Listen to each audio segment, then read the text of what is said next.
How to turn on and turn off vibration for text notification on iPhone. Hello guys, this is Atticus and welcome back to another tutorial video.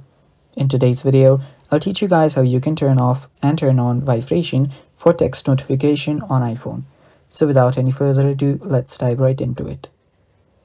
So the first step here is you'll need to open up your settings. So head over to your settings. And after you're on your settings, scroll down till you find an option called Sounds and Haptics. Tap on it, and after you tap on it, there you will see an option called Text Tone. Now these include every notification, sound, and everything that is related to your texts. So head over to Text Tone, and after you do that, there you'll find an option called Haptics. Head over to Haptics. And after you're on a haptics, there you will see the default option, which is your vibration for text notification.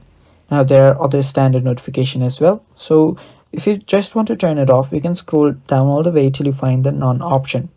Tap on none, and now you won't be getting any more vibration from text notification. Now if you want to turn it back on again, come back to this haptics section under text tones and then choose synchronized or simply any other standard option. After you do that, you're basically good to go. And that's how you turn on and turn off vibration for text notification on iPhone. Thanks for watching guys. That is all for today's video. Stay tuned for more and bye-bye.